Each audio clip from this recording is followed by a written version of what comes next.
नमस्कार दोस्तों। आज दोहा से बहुत बड़ी खबर आ रही है क्योंकि यहाँ पर 57 मुस्लिम कंट्री एक साथ आ रही है मीटिंग करने के लिए, क्योंकि यहाँ पर एक ऐसा संगठन बनाया जाएगा जो अरब कंट्री की रक्षा करेगा और यह संगठन नाटो जैसा ही होगा। 57 मुस्लिम कंट्री यहाँ पर एक साझा बयान जारी करेंगे इस मीटिंग के बाद में, और वो बताएंगे कौन सा देश कितने सैनिक इस संगठन में शामिल करेंगे।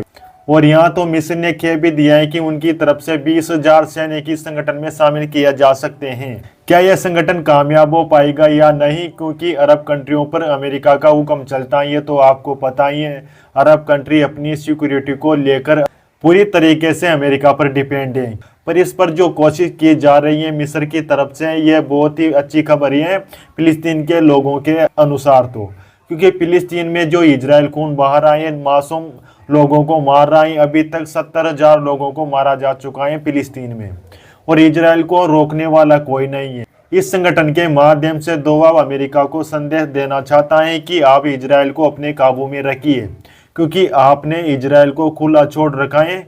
उसको क्या आवश्यकता थी दोहा में समाज के नेताओं को मारने के लिए? वो यहाँ पर फाइटर जेट लेके आ गया और 5 नेता मारे गए हमास के।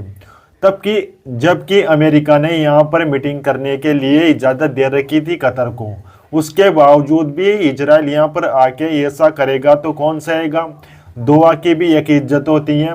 अरब कंट्री में सबसे पावरफुल देश है दोहा, सबसे ज़्यादा गैस निकलते हैं वहाँ पर और पूरी दुनिया में सप्लाई की जाती हैं, और अमेरिका की कंपनियाँ वहाँ पर गैस निकालती है।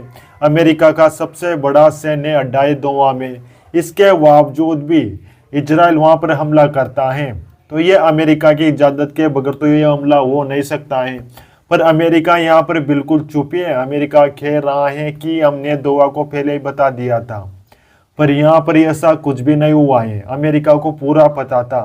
पर अब कतर भी जवाब देने की स्थिति में आ गया है। उनके साथ में 57 मुस्लिम कंट्री खड़ी हैं और एक वो नाटो जैसा संगठन बनाने की पूरी कगार पे हैं।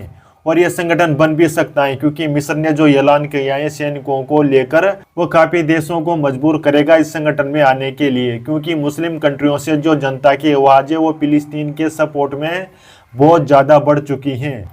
अगर कतर, सऊदी अरब, यूएई अगर ये पूरी तरीके से कोशिश करे और इसमें ईरान और टर्की को भी शामिल कर लिया जाए तो यह संगठन आराम से पनप सकता है। पर यहाँ पर सबसे बड़ा रोड़ा अमेरिका है, वो बिल्कुल भी नहीं चाहेगा कि अरब कंट्रियों में ऐसा संगठन बने जो अमेरिका के खिलाफ काम करे, क्योंकि सारी अरब कंट्री जो विकसित देश हैं, जो भी खाड़ी के विकसित देश हैं, वहाँ पर अमेरिका के बहुत सारे बेस हैं। सऊदी अरेबिया, यूएई में और कतर में भी हैं, और जो भी छोटे मोटे अरब के देश हैं वहाँ पर अमेरिका के बेस हैं। अमेरिका बिल्कुल भी नहीं चाहेगा यह देश अपनी सुरक्षा अपने हाथों में ले, क्योंकि अमेरिका ने इनको सिक्योरिटी की गारंटी दे रखी है।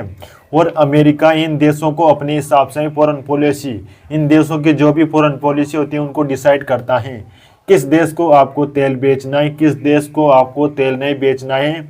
और आपको व्यापार भी, तेल का जो व्यापार है वो भी डॉलर में करना है।